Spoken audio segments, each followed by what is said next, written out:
Hello friends, welcome to my channel. आज बहुत ही मज़ेदार क्रिस्पी से पकोड़ों की रेसिपी बनाएंगे। जिसके लिए लिया है मैंने पालक को अच्छी तरह से धोने के बाद बारीक बारीक काट के रख लिया है। इसी तरह से गोभी ले लेंगे। गोभी को भी अच्छी तरह से धोने के बाद बारीक बारीक काट लेंगे। इसे बारीक ही काटेंगे, मोटा नहीं रखेंगे फूल को।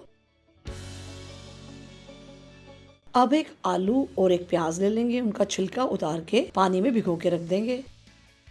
अब एक खुली सी परात में सारी गोभी डाल लेते हैं। तो गोभी को थोड़ा सा मैरिनेट कर लेंगे। अदरक, लहसुन और हरी मिर्चों के पेस्ट से 1 चम्मच के करीब मैंने इसको डाल लिया है। और अब मैंने थोड़ी सी हरी मिर्चें ऐसे रफली चॉप की हुई हैं, वो भी इसमें ऐड कर दी हैं।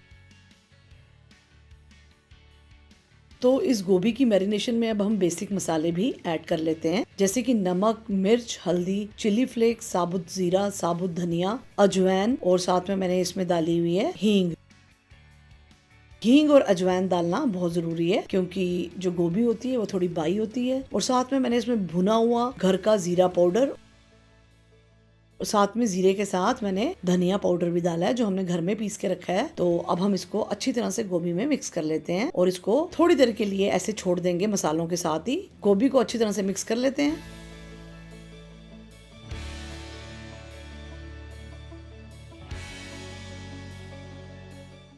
तो अब मेरे को थोड़ा सा नमक कम नजर आ रहा था, मैंने इसमें नमक थोड़ा सा और डाल दिया है, क्योंकि अभी हमें इसमें और भी चीजें ऐड करनी है। और थोड़ी थोड़ी मोटी मोटी मिर्च मैंने इसमें और डाली है, ताकि पकोड़ों में एक अलग सा स्वाद आए। और साथ में ढेर सारा धनिया और जो पालक हमने धो के रखा है वो ऐड की है। पालक डालने के बाद आलू को भी बारीक बारीक पीसों में मैंने काट लिया है।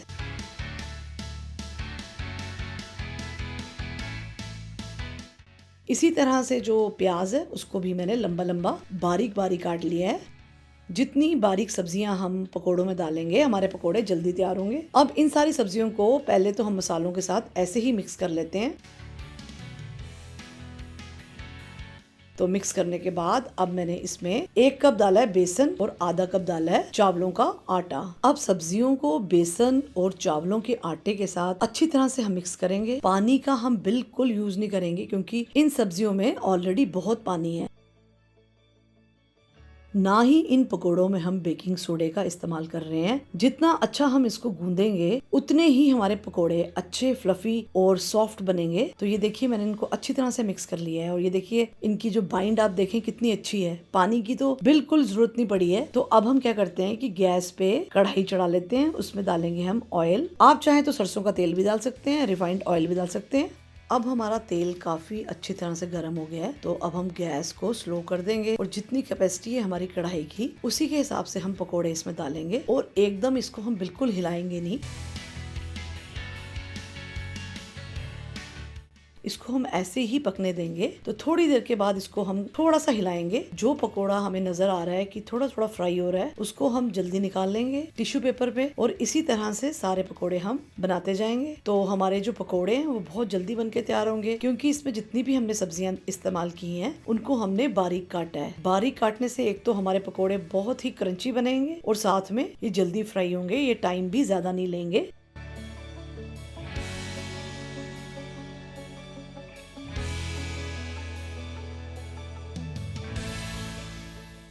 तो बीच बीच में हम इसको हिलाएंगे, लगातार नहीं हिलाएंगे, क्योंकि बारी बारी हिलाने से ये टूटेंगे भी। और इनको ऐसे ही स्लो हीट में बनने देंगे। तो जो जो लगे पकोड़ा की फ्राई हो चुका है, उसको टिश्यू पेपर में निकालते जाएंगे। और इसी तरह से जो सारा बैटर है पकोड़ों का, उससे हम बाकी भी पकोड़े फ्राई कर लेते हैं।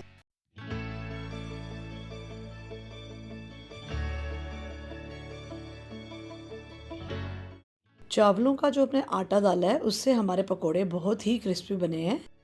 तो इसी तरह से बाकी भी पकोड़े बना के तैयार कर लेते हैं। तो सारे के सारे पकोड़ों को हम तैयार कर लेते हैं। बहुत ही क्रिस्पी और बहुत जल्द बनने वाली रेसिपी है। तो जब भी आपका मन करे, या कोई मेहमान आपके घर आए, तो आप थोड़ी सी सब्जियों से बहुत अच्छे क्रिस्पी पकोड़े घर में ही तैयार करें। तो अब इन सारे पकोड़ों को हम एक टिश्यू पेपर में निकाल लेते हैं और अब हम इसकी प्लेटिंग भी करेंगे।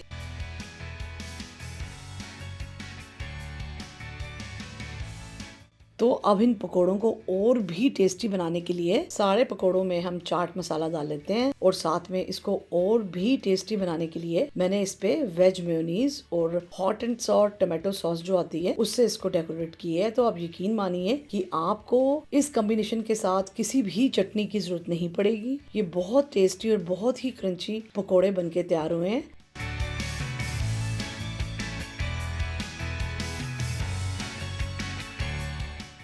उम्मीद करती हूँ कि आपको मिक्स्ड वेज पकोड़ों की रेसिपी अच्छी लगी होगी। अगर आपको ये वीडियो अच्छी लगे तो मेरी वीडियो को लाइक शेयर एंड सब्सक्राइब जरूर कीजिए। तो जल्द ही मिलते हैं नेक्स्ट वीडियो के साथ।